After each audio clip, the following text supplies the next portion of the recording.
The White House reported on Thursday that Israel has agreed to take 4 hours daily pause on its aggressions in and other Gaza Strip.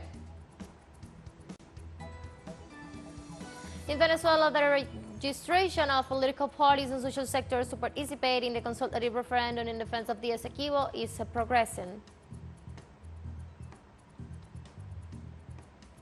And in Madagascar, at least 16 people were injured during opposition protests as sanctions rise ahead of presidential election.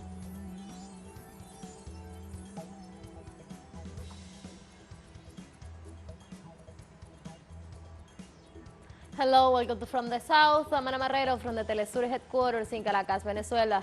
We'll begin with the news. Stay with us.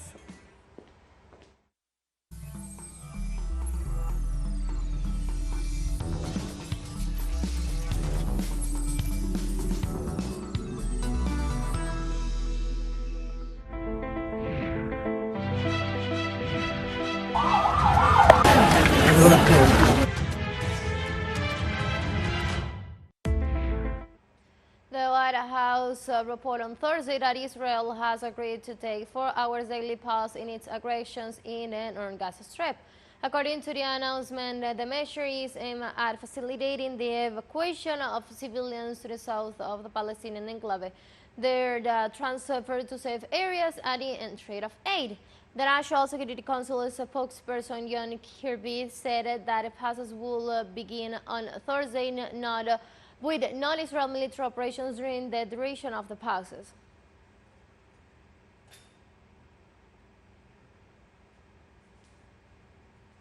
Israeli occupation forces attacks at the vicinity of the Indonesian hospital in Gaza. Local media report that the Zionist regime carried out more than 20-hour riots in the vicinity of the health center, leaving several dead and injured. In addition, the Salin has several severe damage to the medical center's facilities. Palestinian resistance movements points out that the agreements announced by the White House of 4 hours humanitarian pause in the Gaza Strip was made unilaterally and do not trust the Israeli occupation forces to comply.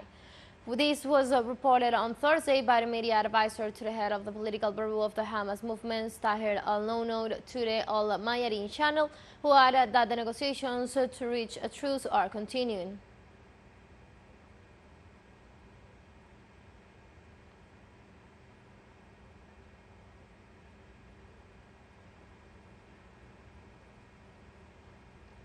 In Yemen, Houthi military spokesman Jayad Sareh reported that the military operation against the Israeli occupation forces was carried out successfully.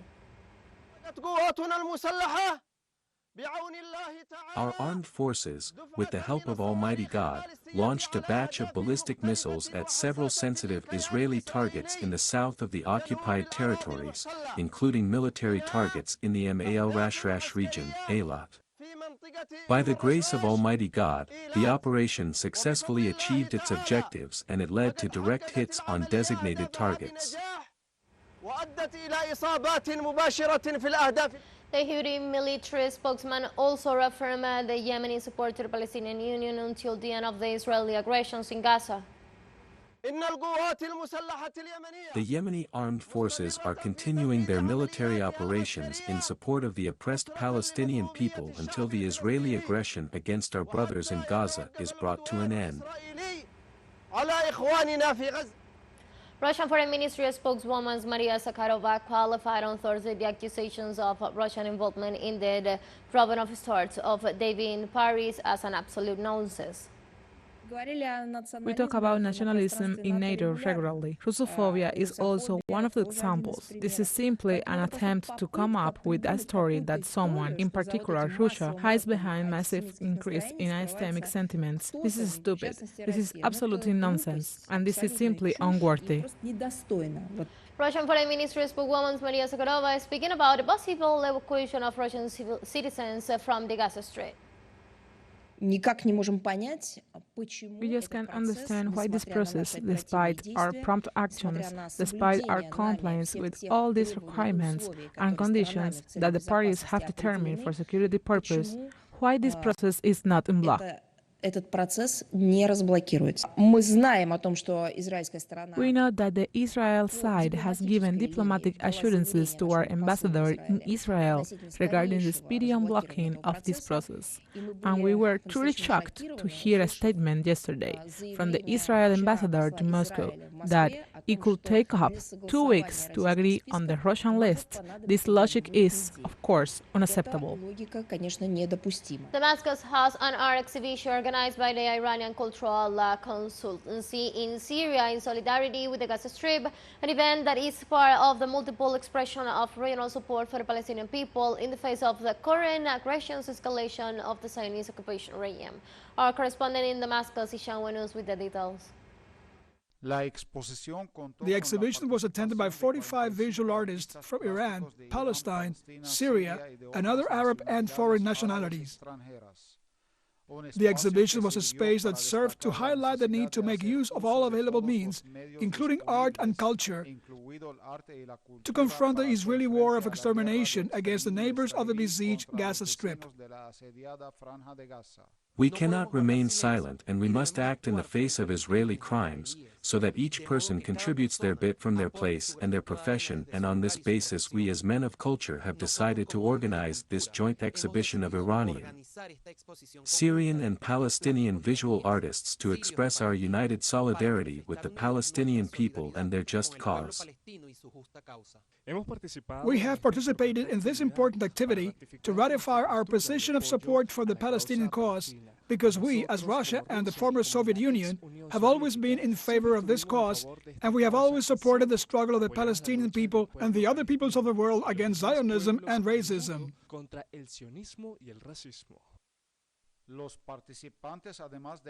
The participants, besides expressing their feelings of solidarity with the Palestinian people, reflected in their paintings of different styles and art schools the brutality of the Israeli aggression against Gaza, the suffering of children, women, and the elderly, and at the same time the resolve of the Palestinians and their determination to continue the struggle no matter how high the sacrifices involved until the long-desired victory is achieved.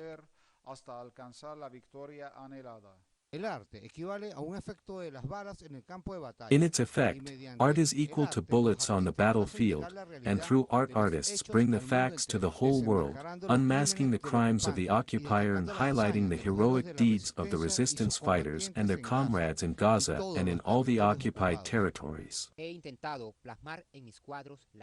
I have tried to capture in my paintings the anger and pain of the peoples of the world who love Palestine and oppose the Zionist enemy, and at the same time, I wanted to reflect the determination of the Palestinian people and show that no matter how hard the Zionist enemy and the U.S. enemy try to break the will of the Palestinians, they will not succeed, because the Palestinians are a people that fights in defense of their rights. Each artist has his own style, but what unites the artists participating in this exhibition is that they express in their paintings the deep wound of the Palestinian people that continues to bleed for 75 years, and more importantly, the continuous heroism of our people over the last 75 years. In addition to the pain, hardship, and sadness that the Palestinians have been experiencing for 75 years under Israeli occupation, the artists, with their colors and lines, embodied the hope and faith of these brave people in a future of peace, tranquility, and prosperity in their ancient usurped land, which they trust will soon be liberated with the support and solidarity of the other free peoples of the world.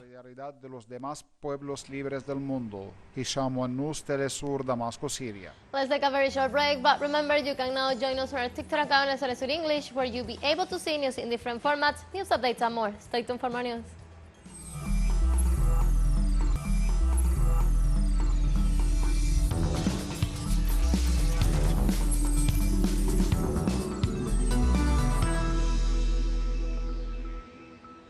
Welcome back to From the South. In Venezuela, the registration of political parties and social sectors to participate in the consultative referendum in defense of the Essequibo is progressing. On Thursday, student organizations and the University Guild went to the National Electoral Council to formalize their registration for the referendum. Spokespersons for the sector underlined that universities have taken on the electoral challenge, affirming that the territory of the Essequibo forms part of the sovereignty of the country, and a fact which, according to them, is unquestionable.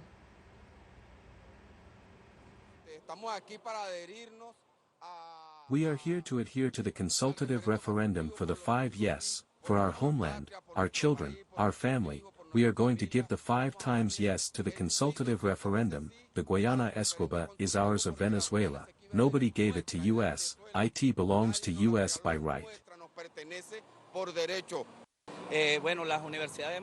The universities have taken this challenge because precisely the territory is one. That is not disputed.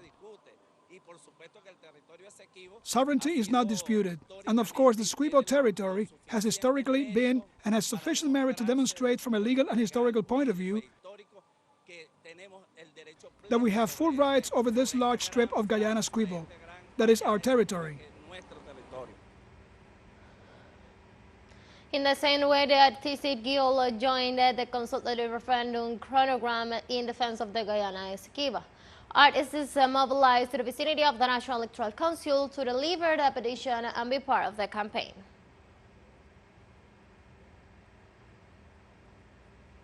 In Colombia, Luis Manuel Diaz was released after being held by the National Liberation Army since last October 28. The Humanitarian Commission confirmed on Thursday that the father of the football player Luis Diaz was transferred to the city of Valledupar in the department of Cesar after his release at the point of Serranía del Brija at about 10:30 local time. Luis Manuel Diaz was intercepted together with his wife at a gas station in Barracán. Both were taken to the municipality of Fonseca. However, the armed group released the wife when the search operation was initiated by the authorities.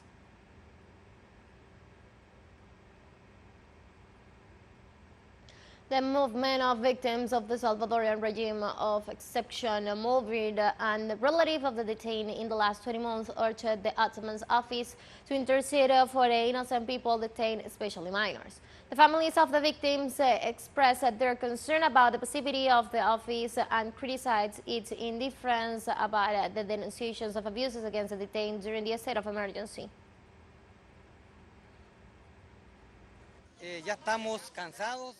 We are tired of seeing an ombudsman's office so silent, so passive in the face of human rights violations, so tolerant of the violations of human rights by the regime, and we believe that we have given it too much time, believing that it was going to do something. We see no signs at all that it wants to look after the victims' human rights.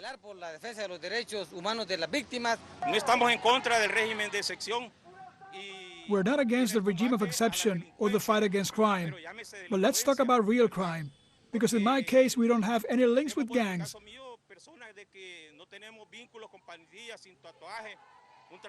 We're without tattoos, a job in a diary, a formal job.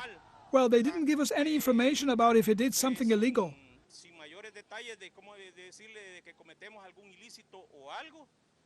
They just took him away and he's under arrest, a kind of kidnapping, and we don't know if he's alive.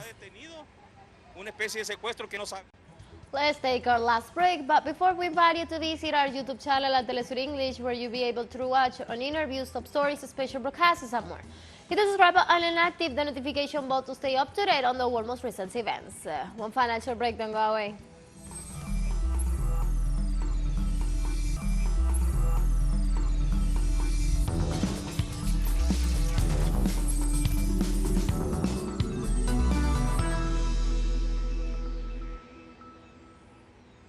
Welcome back. In Madagascar, at least 16 people were injured during opposition's protests as tensions rise ahead of presidential elections. Protests by the coalition of opposition candidates running in the upcoming elections are being held to denounce what they describe as an illegitimate electoral process. 13 candidates are running in next week's elections, including current President Andry Rajoelina, who is seeking a second presidential term.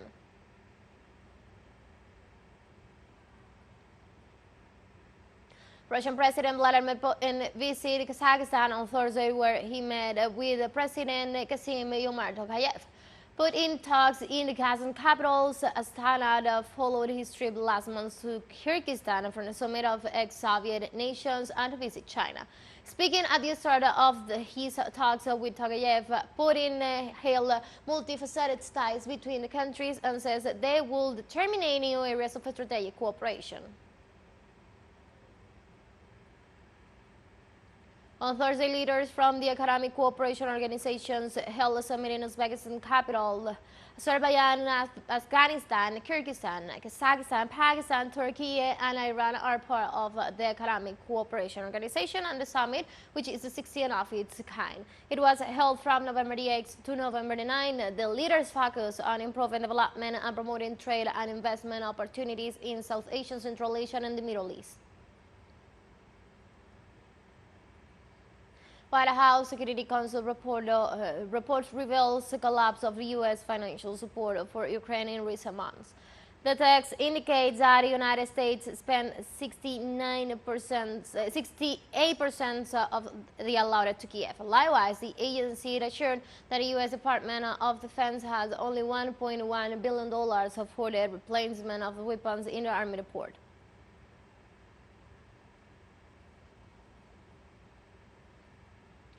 In South Africa, the South African government announced the deployment of more than 3,300 armed troops to combat illegal mining, representing an investment of $26 million.